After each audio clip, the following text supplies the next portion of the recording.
Attention, attention, attention. Ok. Si ça bouge autour de moi aujourd'hui, c'est parce que c'est le début de l'intervention sur le chantier de l'installateur thermique et sanitaire. Attention quand même les gars, hein. Sans eux, pas d'eau bien chaude, pas de chaudière, ce sont les princes de l'énergie. Par exemple, pas de raccordement d'eau, pas de lavabo, pas d'eau, pas de glaçon. Petit jus détox. Bio. Ça va? T'embêtes pas trop? Ça va, ça va. Faites un peu de bruit, mais ça va.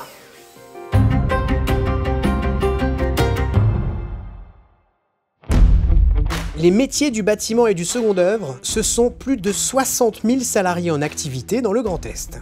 Ici, en Haute-Marne, à Saint-Dizier, c'est la formation d'installateurs thermiques et sanitaires financée par la région Grand Est qui nous intéresse aujourd'hui.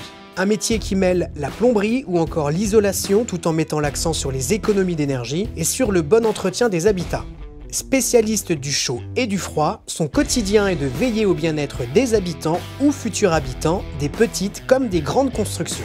Thierry, formateur à l'AFPA de Saint-Dizier, me permet d'en savoir plus sur les lieux et sur les conditions d'accès à la formation. Alors, quels sont les profils finalement des gens que vous recevez ici? Il y a de tout, des jeunes, des moins jeunes.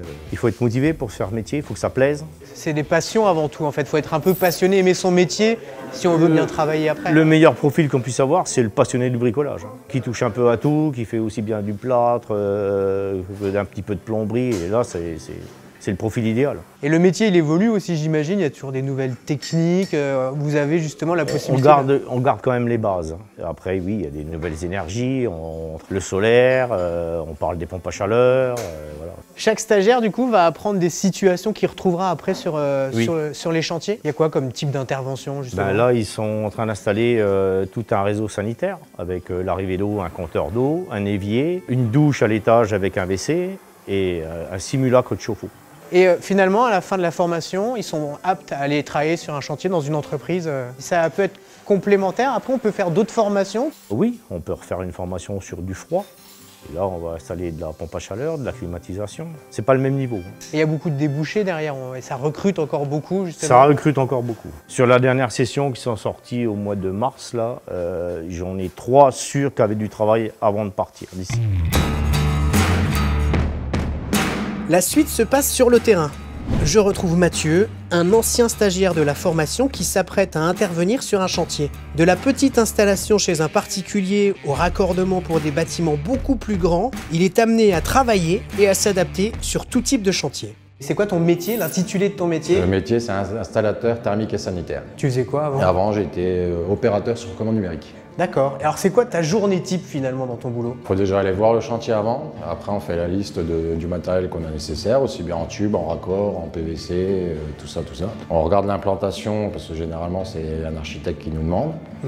On va faire nos petites courses, comme on dit. Et puis après, on attaque, on passe les tuyaux et on y va. Et t'installes quoi du coup comme matériel? Baignoire, douche, WC? Baignoire, bac à douche, WC, lavabo, miroir, parce que ça fait partie de l'équipement.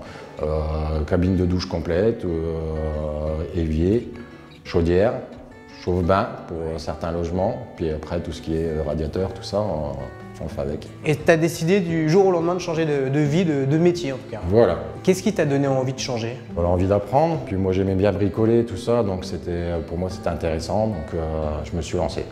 Et tu as eu l'occasion d'avoir une formation à l'AFPA, c'est ça? Tout à fait. Quand j'ai quitté mon ancien employeur, j'ai découvert qu'il y a une société qui recherchait un manœuvre, donc du coup je suis allé chez eux. Et après j'ai fait une formation, vu que ça me plaisait beaucoup le métier, j'ai fait une formation ensuite à ça, avec 2 stages en entreprise. Et est-ce que tu as eu des difficultés à trouver du travail après ta formation? Non, après ma formation, j'ai attendu 15 jours, 3 semaines à peu près, le temps de déposer des CV à droite à gauche. Quand j'ai quitté mon ancien boulot, quand j'ai repris derrière, j'ai fini le jeudi mon ancien boulot, le lundi je ratraquais ailleurs.